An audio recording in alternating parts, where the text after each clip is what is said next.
This is Ripon Molla here.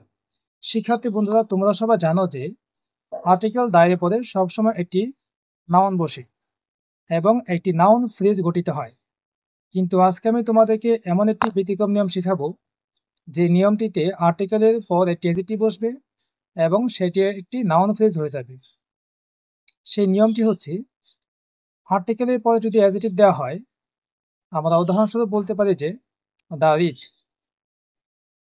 আমাদের এই ফ্রেজটিতে the হচ্ছে একটি আর্টিকেল এবং রিচ হচ্ছে একটি অ্যাডজেক্টিভ। তাহলে দ্য রিচ দিয়ে যে ফ্রেজটি গঠিত হয়, এটির বাংলা অর্থ হচ্ছে এমন যে যত ধনী আছে সবাইকে বোঝাচ্ছে।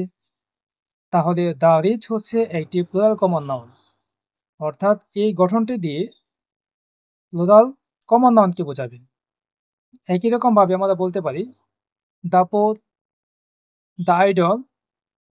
এখানে দ্য পোর দিয়ে সকল গরিব লোকদেরকে বোঝাবে এবং দ্য আইডল দিয়ে সকল অলস লোকদেরকে বোঝাচ্ছে। তাহলে এগুলো হচ্ছে একটি প্লুরাল কমন নাউন।